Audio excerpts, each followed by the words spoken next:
আমি আমাৰ আত্মাৰ দায়িত্ব কাৰ হাতত গতাই দিব পাৰো?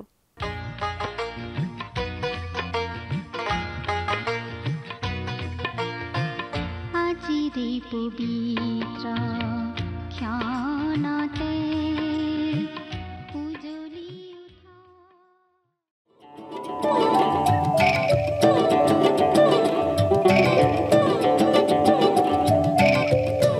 আমি মাথো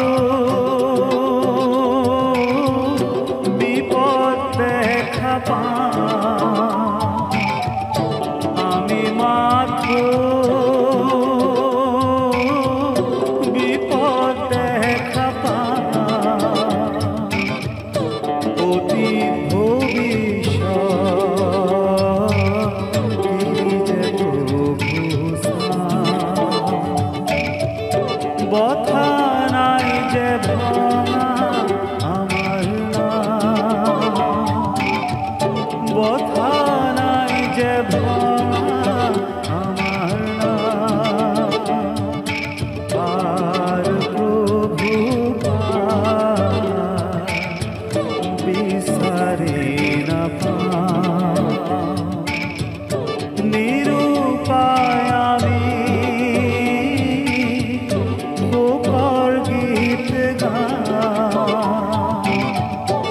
আমি মাথো বিপদ দেখা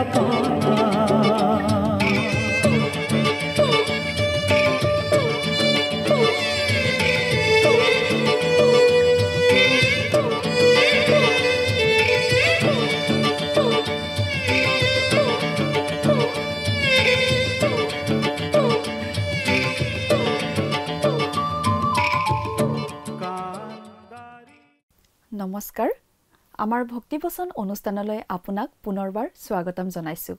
খ্ৰীষ্টীয় বিশ্বাসী লোকসকলৰ বাবে বিশেষভাৱে প্ৰস্তুত কৰা এই ভক্তিবচন অনুষ্ঠানটো হৈছে বাইবেল অধ্যয়নৰ ধাৰাবাহিক অসমীয়া অনুষ্ঠান।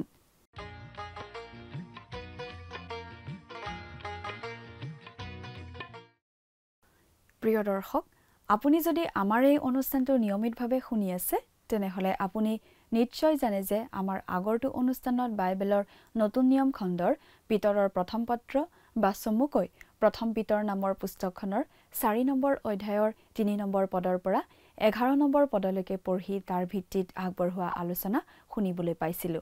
আজিৰ অনুষ্ঠানত আমি এই প্ৰথম পিতৰ পুস্তকৰ 4 নম্বৰ অধ্যায়ৰ 12 নম্বৰ পদৰ পৰা 19 নম্বৰ পদলৈকে পঢ়ি তাৰ ভিত্তিত আগবঢ়োৱা আলোচনা শুনিবলৈ পাম।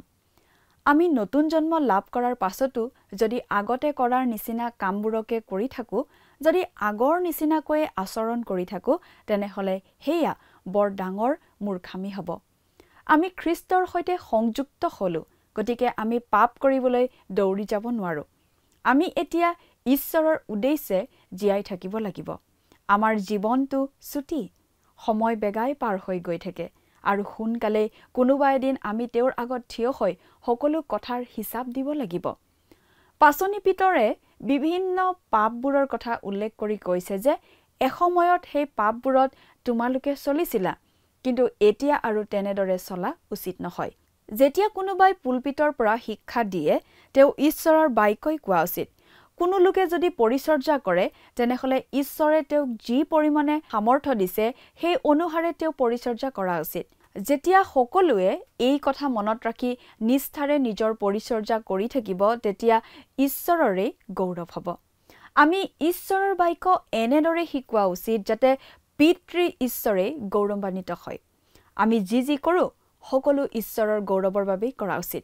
যেতিয়া আমাৰ জীৱনলৈ দুখ যন্ত্ৰণা পৰীক্ষা আহে, তেতিয়া আমাৰ বহুতেই এনেদৰে প্ৰতিক্ৰিয়া দেখুৱাই যেন কিবা এটা আচহুৱা ঘটনাহে ঘটিছে। আমি এনেকুৱা ব্যৱহাৰ কৰোঁ যেন আমালৈ যি ঘটিছে আন কালৈকো তেনেকুৱা ঘটা নাই।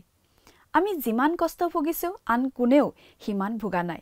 আজি আমাৰ জীৱনত কি সমস্যা চলি আছে হয়তো আনে নাজানিব পাৰে, কিন্তু সমস্যাটো যিয়ে নহওক কিয় এটা কথা আমি জনা উচিত, সেই সমস্যাটো একো আচহুৱা কথা নহয়, নতুন কথা নহয়।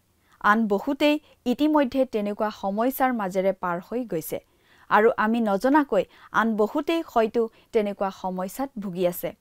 আমি কোনেও সকলোতকৈ বেছি ভোগা বুলি ক'ব নোৱাৰোঁ। প্ৰিয় দৰ্শক, কথাবোৰ অধিক বহলাই চাবলৈ আহকচোন এতিয়া আমি মূল আলোচনাটোৰ মাজলৈ আগবাঢ়ি যাওঁ। প্ৰিয় শ্ৰোতা, আমি আজি কিছুদিন ধৰি বাইবেলৰ নতুন নিয়ম খণ্ডৰ পিতৰৰ প্ৰথম পত্ৰ বা চমুকৈ প্ৰথম পিতৰ নামৰ পুস্তকখন অধ্যয়ন কৰি আছোঁ, নহয় জানো? আপুনি বাৰু আমাৰ এই ভক্তিবচন অনুষ্ঠান নিয়মিতভাৱে শুনি আছেনে? আমি বাৰু যোৱা অনুষ্ঠানত কি আলোচনা কৰিছিলোঁ মনত আছেনে? আমি এই প্ৰথম পিতৰ পুস্তকখনৰ 4 নম্বৰ অধ্যায়ৰ 11 নম্বৰ পদলৈকে পঢ়ি আমাৰ আলোচনা আগবঢ়াইছিলোঁ, নহয় জানো? গতিকে আজিৰ অনুষ্ঠানত আমি 4 নম্বৰ অধ্যায়ৰ 12 নম্বৰ পদৰ পৰা আমাৰ আলোচনা আৰম্ভ কৰিম।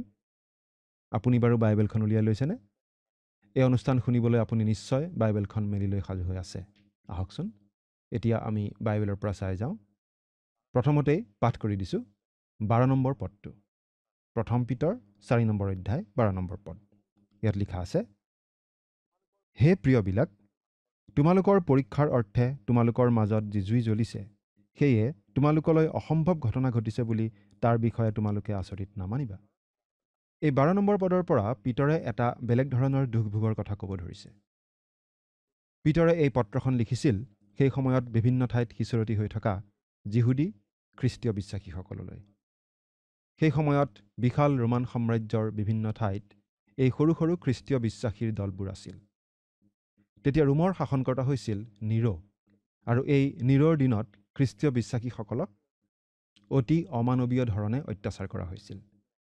সেই অত্যাচাৰ তেতিয়াও আৰম্ভ হোৱা নাছিল। সেই প্ৰচণ্ড অত্যাচাৰ, তাড়না আদি আৰম্ভ হোৱাৰ আগে আগে পিতৰে এই কথাখিনি খ্ৰীষ্টীয় বিশ্বাসীসকললৈ লিখিছিল।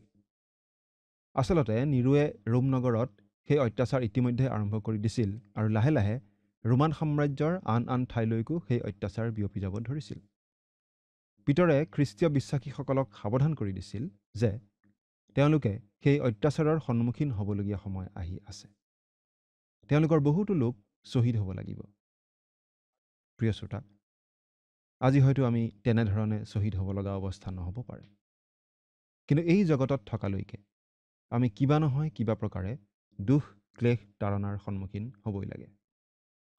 হে প্ৰিয়বিলাক, তোমালোকৰ পৰীক্ষাৰ অৰ্থে তোমালোকৰ মাজত যি জুই জ্বলিছে, সেয়ে তোমালোকলৈ অসম্ভৱ ঘটনা ঘটিছে বুলি তাৰ বিষয়ে তোমালোকে আচৰিত নামানিবা।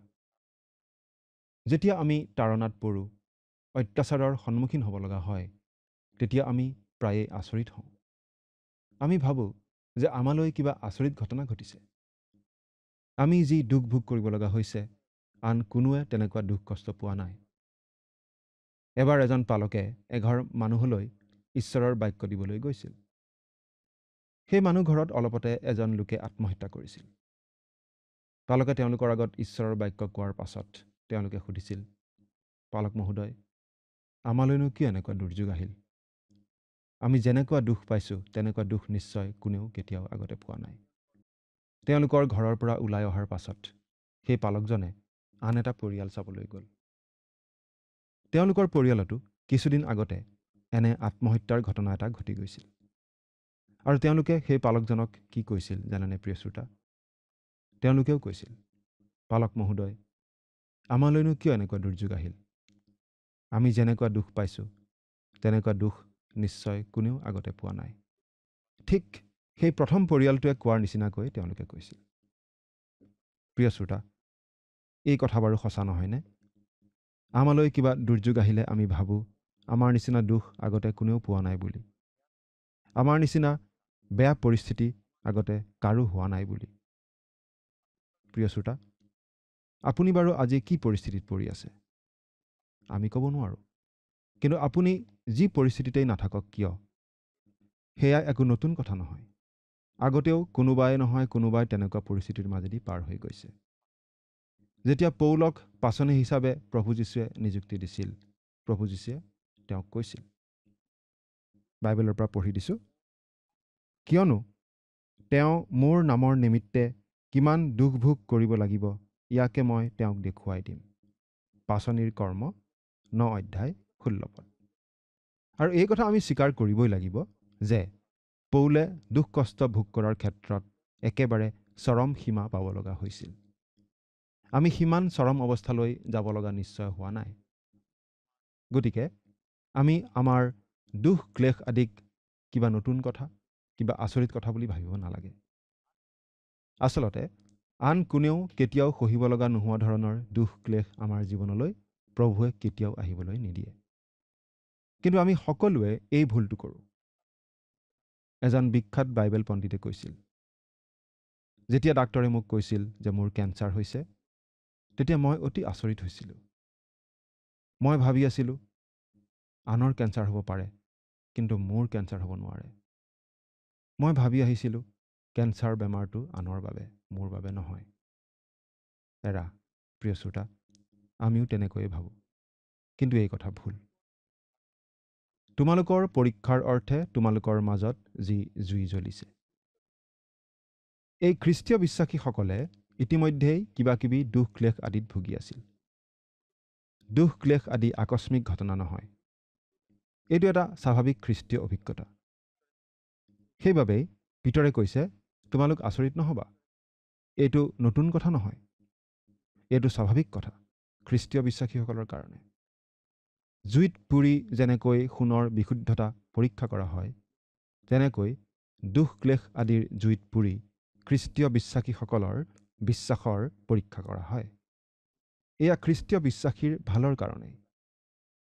এই অভিজ্ঞতা ডাৱিদৰো হৈছিল, পাচনি পৌলৰো হৈছিল, পিতৰৰো হৈছিল। এই সকলো দুখ কষ্ট তাৰণা আদিৰ মাজত ঈশ্বৰৰ বিশেষ পৰিকল্পনা থাকে। বিশেষ উদ্দেশ্যতহে এনেকুৱা হ'বলৈ ঈশ্বৰে এৰি দিয়ে। 13 নম্বৰ পদটো পঢ়ি দিছোঁ। বৰং যি পৰিমাণে খ্ৰীষ্টৰ দুখভোগৰ সহভাগী হৈছা, সেই পৰিমাণে আনন্দ কৰা, যেন তেওঁৰ গৌৰৱ প্ৰকাশিত হোৱা কালত তোমালোকে আনন্দেৰে উল্লাস কৰিব পাৰা। অৰ্থাৎ খ্ৰীষ্টীয় বিশ্বাসীসকলে দুখ ক্লেশৰ পৰীক্ষাৰ সময়ত আনন্দ কৰা উচিত। কিয় বাৰু? কাৰণ দুখ ক্লেশে আমাক অচিৰেই হ'বলগীয়া খ্ৰীষ্টৰ পুনৰ আগমনলৈ সাজু কৰি তোলে। বাইবেলত এনেদৰে লিখা আছে, আৰু যদি সন্তান হওঁ তেন্তে উত্তৰাধিকাৰীও হওঁ। অৰ্থাৎ খ্ৰীষ্টে সৈতে গৌৰৱান্বিত হ'বলৈ যদিহে আমি তেওঁৱে সৈতে দুখ ভোগ কৰোঁ, তেহে আমি ঈশ্বৰৰ উত্তৰাধিকাৰী আৰু খ্ৰীষ্টে সৈতে উত্তৰাধিকাৰী হওঁ। ৰোমিয়া 8:17 পদ। খ্ৰীষ্টীয় বিশ্বাসৰ জীৱন যাপন কৰাৰ ক্ষেত্ৰত কোনো চুটি ৰাস্তা নাই, কোনো সহজ বাট নাই। আমি এটা কথা মনত ৰখা উচিত যে খ্ৰীষ্টীয় জীৱনটো এটা ভোজৰ নিচিনা। এই ভোজলৈ ঈশ্বৰে আমাক বিনামূল্যে নিমন্ত্ৰণ জনাইছে। এই ভোজ পৰিত্ৰাণৰ ভোজ, অনন্ত জীৱনৰ ভোজ। ঈশ্বৰৰ সেই নিমন্ত্ৰণৰ প্ৰতি সঁহাৰি দি প্ৰভু যীশুক গ্ৰহণ কৰি আমি সকলোৱে সেই পৰিত্ৰাণৰ ভোজত ভাগ ল'ব পাৰোঁ। কিন্তু খ্ৰীষ্টীয় জীৱনটো এটা পিকনিক নহয়। আমি খ্ৰীষ্টৰ হকে দুখ ভোগ কৰিব লাগে আৰু খ্ৰীষ্টৰ সৈতে দুখ ভোগ কৰিব লাগে। আমি যে এই জীৱনকালত দুখ ভোগ কৰোঁ, সেই প্ৰতিটো দুখ ভোগৰ প্ৰকৃত কাৰণ, আচল উদ্দেশ্য আমি সম্পূৰ্ণৰূপে বুজি পাম যিদিনা আমি প্ৰভু যীশুৰ সন্মুখত থিয় হ'ম, যিদিনা আমি তেওঁৰ উপস্থিতিলৈ যাম।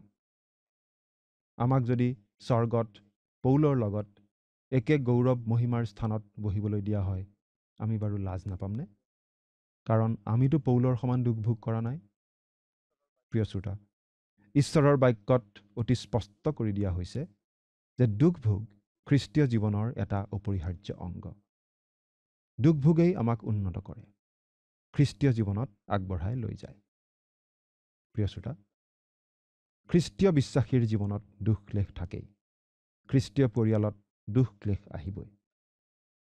এজন বিখ্যাত খ্ৰীষ্টীয় বিশ্বাসীয়ে এনেদৰে কৈছিল, মোৰ আৰু মোৰ পত্নীৰ মাজত থকা সম্বন্ধ অতি গভীৰ হৈছিল আমাৰ প্ৰথম সন্তানটোৰ মৃত্যুৰ পাছত। সেই সন্তানক আমি প্ৰাণ ভৰি ভাল পাইছিলোঁ। সেই সন্তানৰ ৰোগ শয্যাৰ কাষত বহি আমি চকুলো টুকি টুকি প্ৰাৰ্থনা কৰিছিলোঁ। কিন্তু সেই সন্তানক ঈশ্বৰে লৈ গ'ল আৰু মোৰ আৰু ভাৰ্যাৰ মাজৰ মৰমৰ বান্ধোন অধিক কটকটীয়া কৰি থৈ গ'ল। প্ৰিয় শ্ৰোতা, প্ৰতিটো দুখ ক্লেশে আমাৰ জীৱনত গভীৰভাৱে প্ৰভাৱ পেলায়। আমি প্ৰভুৰ অধিক ওচৰ চাপোঁ, আমাৰ খ্ৰীষ্টীয় বিশ্বাসৰ জীৱনত অধিক আগবাঢ়োঁ। আমি যদি আজি খ্ৰীষ্টৰ দুখভোগৰ সমভাগী হ'ব লগা হৈছে, তাৰ বাবে আমি আনন্দ কৰা উচিত। কাৰণ আমি প্ৰভু যীশুৰ আগমনৰ দিনা অধিক উল্লাস কৰিব পাৰিম। 14 নম্বৰ পদটো পঢ়িছোঁ। যদি খ্ৰীষ্টৰ নামৰ নিমিত্তে নিন্দিত হোৱা, তেন্তে তোমালোক ধন্য, কিয়নো গৌৰৱৰ আত্মা অৰ্থাৎ ঈশ্বৰৰ আত্মা তোমালোকৰ ওপৰত আছে। যদি খ্ৰীষ্টৰ নামৰ নিমিত্তে নিন্দিত হোৱা, তেন্তে তোমালোক ধন্য। এই কথা আমি আগতেও পাই আহিছোঁ। প্ৰভু যীশুৱে শিষ্যসকলক কোৱা কথাখিনি আমি আকৌ এবাৰ মনত পেলাব পাৰোঁ। তেওঁ কৈছিল, যেতিয়া মানুহবিলাকে মোৰ নামৰ কাৰণে তোমালোকক নিন্দা আৰু তাৰণা কৰিব আৰু তোমালোকৰ অহিতে মিছাকৈ সকলো প্ৰকাৰ কুকথা ক'ব, তেতিয়া তোমালোক ধন্য। আনন্দ কৰা আৰু উল্লাসিত হোৱা, কিয়নো স্বৰ্গত তোমালোকৰ পুৰস্কাৰ অধিক আছে। কাৰণ তোমালোকৰ পূৰ্বে যি ভাৱবাদীসকল আছিল, তেওঁলোককো মানুহবিলাকে সেইদৰে তাৰণা কৰিছিল। মুঠি 5 অধ্যায় 11 আৰু 12 পদ। কিয়নো গৌৰৱৰ আত্মা অৰ্থাৎ ঈশ্বৰৰ আত্মা তোমালোকৰ ওপৰত আছে। অৰ্থাৎ আমি যে খ্ৰীষ্টীয় বিশ্বাসী, আমি যে ঈশ্বৰৰ সন্তান, সেই কথাৰ প্ৰমাণ আমি পাওঁ যেতিয়া আমি খ্ৰীষ্টৰ নামৰ নিমিত্তে নিন্দিত হওঁ। প্ৰতিজন খ্ৰীষ্টীয় বিশ্বাসীতে ঈশ্বৰৰ আত্মা, পবিত্ৰ আত্মা নিবাস কৰে। আৰু প্ৰতিজন বিশ্বাসীয়েই খ্ৰীষ্টৰ নামৰ নিমিত্তে কিবা নহয় কিবা প্ৰকাৰে নিন্দিত হ'ব লগা হয়, তাৰণা পাব লগা হয়। যদিহে আমি খুব জনপ্ৰিয় আৰু আমাক এই জগতে মূৰত উঠাই আদৰ দেখুৱাই থাকে, আমি আচলতে খ্ৰীষ্টীয় বিশ্বাসী নহয়। কাৰণ খ্ৰীষ্টীয় বিশ্বাসীক জগতে কেতিয়াও তেনেদৰে ব্যৱহাৰ নকৰে। প্ৰিয় শ্ৰোতা, এবাৰ এখন ঠাইত প্ৰচণ্ড ভূমিকম্প হৈ বিস্তৰ ক্ষয় ক্ষতি সাধন হৈছিল। বহুতো লোকৰ মৃত্যু হৈছিল। মানুহবোৰে নিৰাপদ স্থানত আশ্ৰয় লৈছিল। প্ৰায় সকলো মানুহে কন্দা-কটা কৰি আছিল। কিন্তু এগৰাকী খ্ৰীষ্টীয় বিশ্বাসী মহিলাই ঈশ্বৰৰ প্ৰশংসাৰ গীত গাই আছিল। মানুহবোৰে মহিলাগৰাকীক সুধিলে, এই দুৰ্যোগৰ সময়ত আপুনি কিয় ঈশ্বৰৰ প্ৰশংসা কৰিছে? তেতিয়া মহিলাগৰাকীয়ে উত্তৰ দিলে, মই এনে এজনা ঈশ্বৰৰ বিশ্বাস কৰোঁ, যিজনা ঈশ্বৰে এই পৃথিৱীখন জোকাৰি দিব পাৰে। এৰা কথাষাৰ কিমান সঁচা। অৱশ্যে আমি সকলোৱে ভূমিকম্পৰ সময়ত তেনেদৰে গান গাব পাৰিম বুলি নাভাবোঁ। কিন্তু দুখ ক্লেশ আদিৰ মাজেদি ঈশ্বৰৰ গৌৰৱ প্ৰশংসা কৰাৰ সুবিধা আমি পাওঁ। 15 নম্বৰ পদটো পঢ়ি দিছোঁ। তোমালোকৰ মাজত কোনেও নৰবধি বা চোৰ বা কুকৰ্মকাৰী বা পৰচৰ্চাকাৰী বুলি দুখ ভোগ নকৰক। ইয়াত কিছুমান পাপ কৰ্মৰ কথা উল্লেখ কৰা হৈছে। কিন্তু এটা কথা মন কৰিছেনে? ইয়াত নৰবধ আৰু পৰচৰ্চা কৰা দুয়োটা কাৰ্যকে একে শাৰীত ৰখা হৈছে। ইয়াত উল্লেখ কৰা পাপবোৰৰ মাজত পিতৰে কোনো পাৰ্থক্য ৰখা নাই। এই কথা আমি মনত ৰখা উচিত যে পাপ পাপেই। নৰবধো পাপ, পৰচৰ্চা কৰাও পাপ। কোনোটো ডাঙৰ পাপ, কোনোটো সৰু পাপ বুলি আমি ভুল কৰা উচিত নহয়।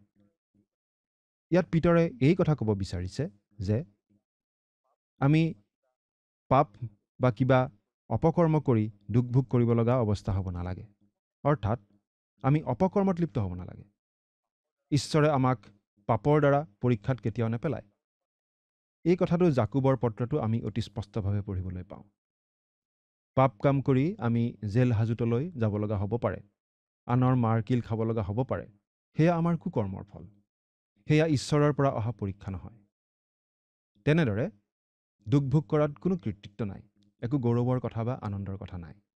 তেনেদৰে দুখ ভোগ কৰি আমি ঈশ্বৰৰ পৰা একো আশীৰ্বাদ আশা কৰিব নোৱাৰোঁ। আনকি তেনে অপকৰ্ম কৰি বিপদত পৰিলে আমি ঈশ্বৰৰ সহায় বিচাৰি প্ৰাৰ্থনা কৰিবলৈকো সংকোচ কৰিম। আমি আনৰ আগতো লাজ কৰিম। 16 নম্বৰ পদটো পঢ়ি দিছোঁ। কিন্তু খ্ৰীষ্টিয়ান হোৱা কাৰণে যদি দুখ ভোগ কৰে, তেন্তে তেওঁ লজ্জিত নহয় সেই নামেৰে ঈশ্বৰক গৌৰৱান্বিত কৰক। কিন্তু যদি আমি খ্ৰীষ্টীয় বিশ্বাসী হোৱা বাবে অৰ্থাৎ আমাৰ খ্ৰীষ্টীয় বিশ্বাসৰ বাবে দুখ ভোগ কৰিব লগা হয় বা হয়তো মাৰ কিলো খাব লগা হয়, তাত আমি লাজ পাবলগীয়া একো নাই। কাৰণ আমিতো একো বেয়া কাম কৰি মাৰ খোৱা নাই। গতিকে আমি যদি আমাৰ খ্ৰীষ্টীয় বিশ্বাসৰ কাৰণে লাঞ্ছিত হ'ব লাগে, অপমানিত হ'ব লাগে, দুখ ভোগ কৰিব লাগে, তেতিয়া আমি লজ্জিত নহয় ঈশ্বৰৰ গৌৰৱ কৰিব লাগে, আনন্দ কৰিব লাগে। পাচনিৰ কৰ্ম পঢ়োঁতে আমি এটা ঘটনা পাইছিলোঁ। অলপ পঢ়ি দিছোঁ, শুনিবচোন।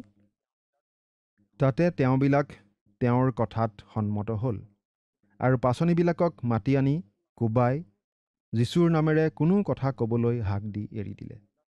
তাতে তেওঁলোক তেওঁৰ নামৰ নিমিত্তে অপমান পাবৰ যোগ্য বুলি গণিত হোৱাত আনন্দিত হৈ সেই মহাসভাৰ সন্মুখৰ পৰা গুচি গ'ল। পাচনিৰ কৰ্ম 5 নম্বৰ অধ্যায় 40 আৰু 41 পদ। পাচনিকসকলে যীশুৰ নামেৰে শাস্তি পোৱা কাৰণে আনন্দ কৰিছিল। এৰা, এই কাম খ্ৰীষ্টীয় বিশ্বাসীসকলে কৰিব পাৰে, কাৰণ সকলো সময়তে প্ৰভু যীশু তেওঁলোকৰ লগত থাকে। খ্ৰীষ্টীয় বিশ্বাসৰ কাৰণে দুখ ভোগ কৰি খ্ৰীষ্টীয় বিশ্বাসীসকলে অধিক আশীৰ্বাদ লাভ কৰে। 17 নম্বৰ পদটো পঢ়িছোঁ।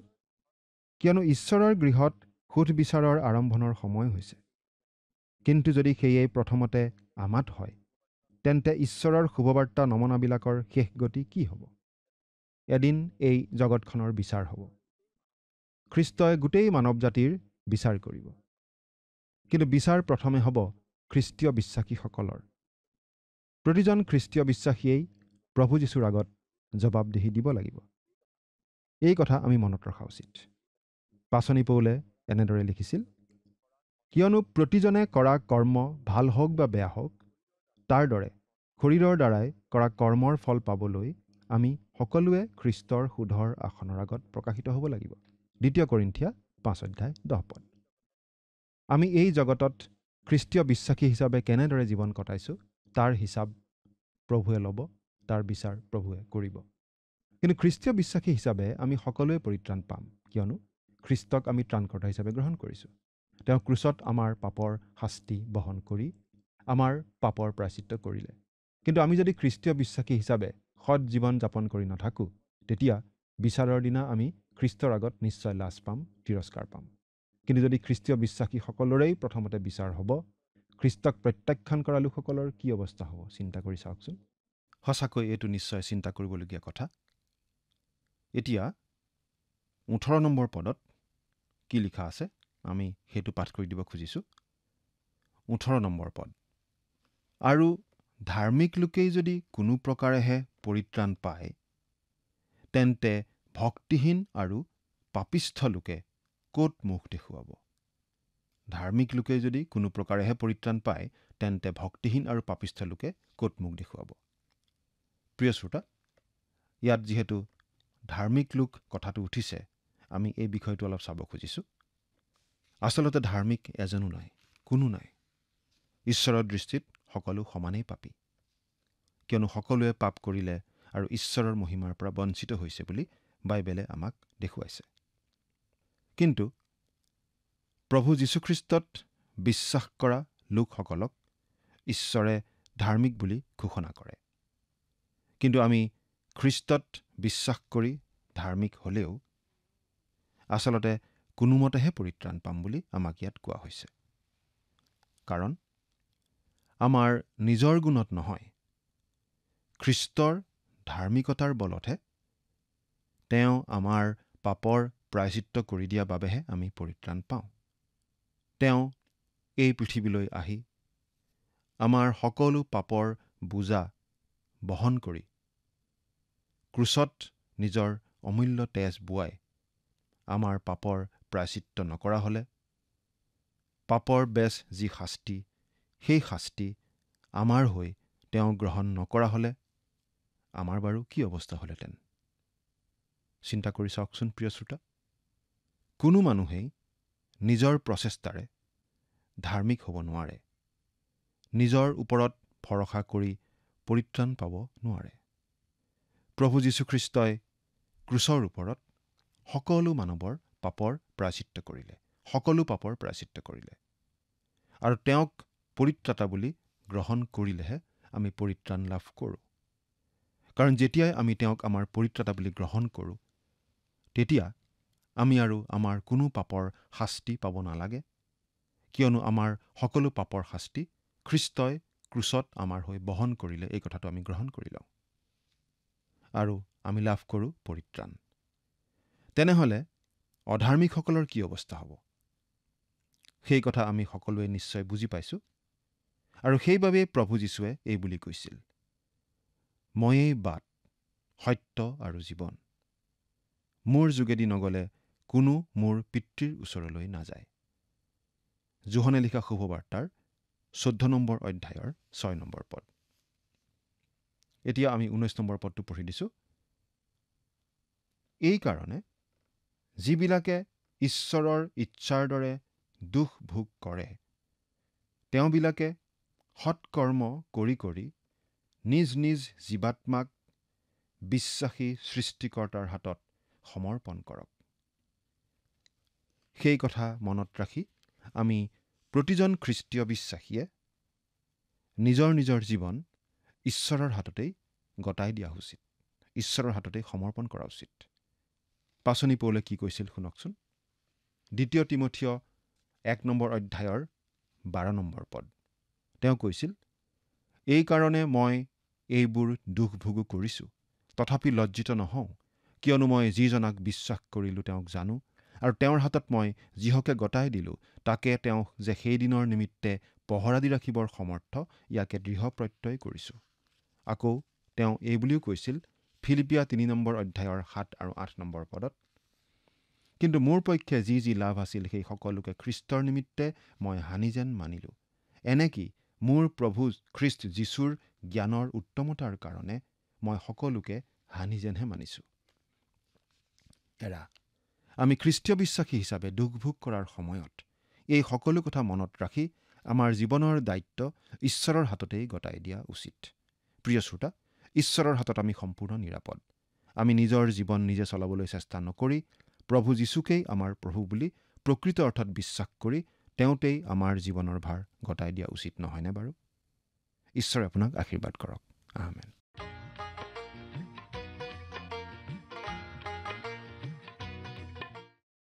যিসকল লোকে সঁচাকৈ দুখ কষ্ট ভোগ কৰিছে তেওঁলোকেহে প্ৰকৃত অৰ্থত বুজি পায় নিজকে সম্পূৰ্ণৰূপে ঈশ্বৰৰ হাতত সোধাই দিয়াৰ অৰ্থ কি। পাচনি পৌলেও এই কথাকেই কৈছিল। তেওঁ কৈছিল, মই যাৰ হাতত মোৰ জীৱনটো সোধাই দিলোঁ তেওঁক জানো, তেওঁ মোক শেষলৈকে উদ্ধাৰ কৰিবলৈ সমৰ্থ বুলি মই জানো।